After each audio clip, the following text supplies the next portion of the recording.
জুবিনৰ সকলো সপোন আমি আগবঢ়াই লৈ যাম।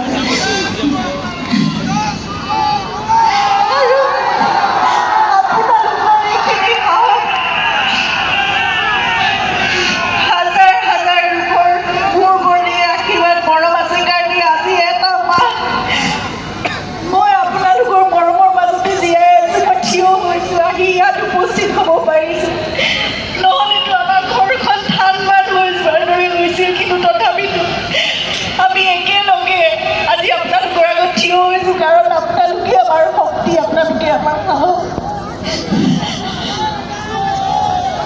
আমি মুঠতে একেলগে কাম কৰি জুবিনক সদায় আমাৰ মাজত জীয়াই ৰাখিম। মই প্ৰতিশ্ৰুতি দিছোঁ, মই সংকল্পবদ্ধ হৈছোঁ, আপোনালোকে মোক মাত্ৰ আশীৰ্বাদ দিব আৰু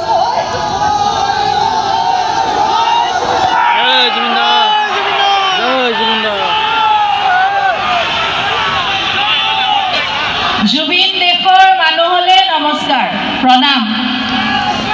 হয়, নমস্কাৰ। আমি বৈ যোনখিনি কথা কৈছে তাৰ বাদে আৰু মোৰ ক'বলৈ একো নাই বেলেগ। সেইখিনি কথাই আমি আপোনালোকৰ সহযোগ লাগে, মৰম লাগে। এতিয়া আমি